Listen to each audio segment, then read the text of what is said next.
feeling really sexy, really horny, and just didn't really feel like I had the outlets that like supported my body's changing and my like gender expression. So this practice also supported me in like who I want to tell when I'm flush pregnant, and I opted not to tell my parents, who are very cis-centered, and my genderqueer, non-binary lifestyle way of being essence would have just come into context, and they would be like, "You're a woman. See, you're giving birth, and don't have time for that. Don't." So I avoided it, and I actually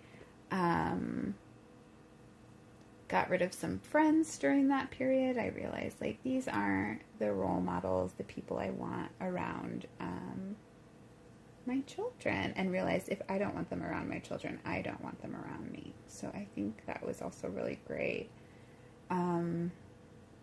to find out about like my community. I feel like my birthing community was lacking, and so it also helped me notice like the holes in my community and what I want to build up before I become flush pregnant.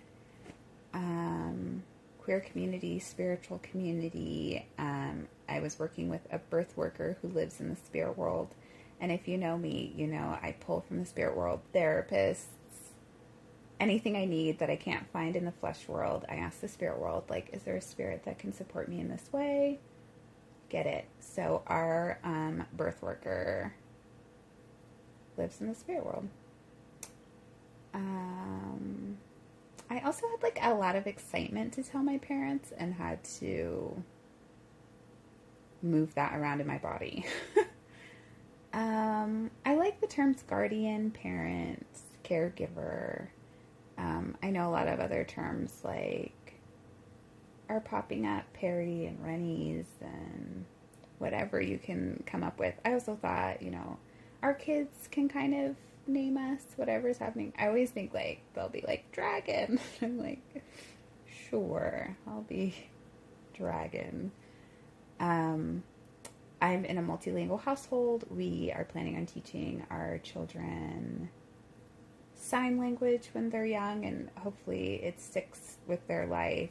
We speak Español, English, and maybe at the point of flesh children we'll be speaking some African languages as like a house.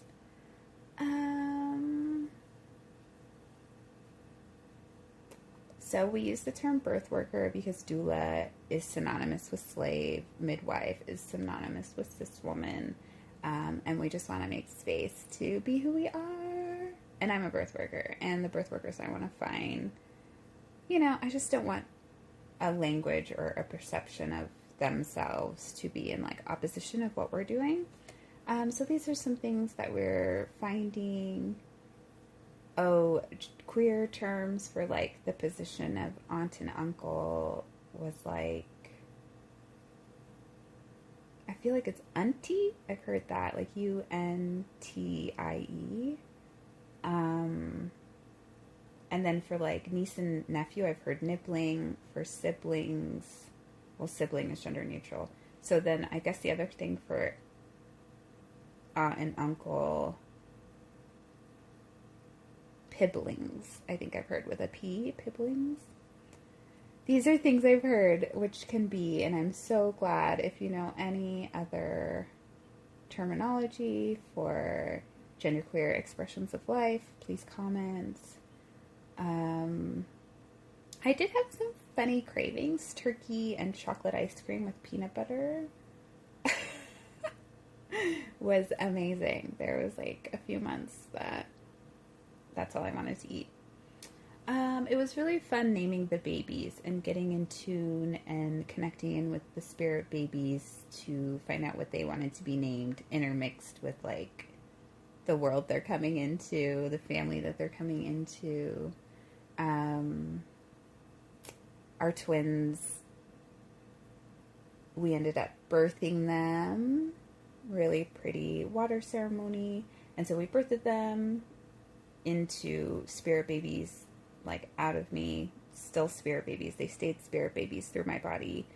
And then we put them into living owls, like wild owls, so that their spirits could live on. So that was kind of it. One of them we named after a crustacean, and the other one we named after the aspects, the life-giving aspects of water. And truly, I don't remember their names. I've kind of like gone through the whole experience, had a few years to digest it, and have now parted from it. So the details are a little bit fuzzy, but it was a really great experience. And so I would also say, if you want to have an experience, what do they call them? Like soul journeys? I feel like that's not what they're called, but something similar to like soul journeys is like the act of going back spiritually and remedying something with like a new experience. And so I've done a lot of that in my birth work of myself, and like, so like my birth, I reprogrammed my birth with my mother in Malawi, Africa.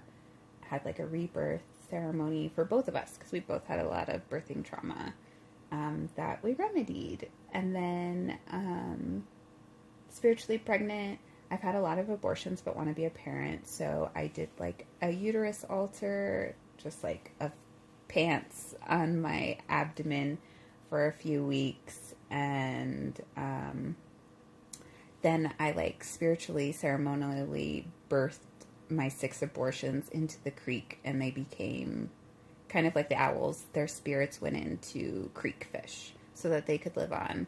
And even though I can't steward their life, you know, something so that they know they're loved and noticed and valued. Trying to figure out what other things I've done, but things like that to remedy and shift the narrative in myself and my family. I went to the spirit world for a partner, for a birth worker, and I just partner with spirits so much, and you can too. Thanks for journeying this with me. As always, we value you.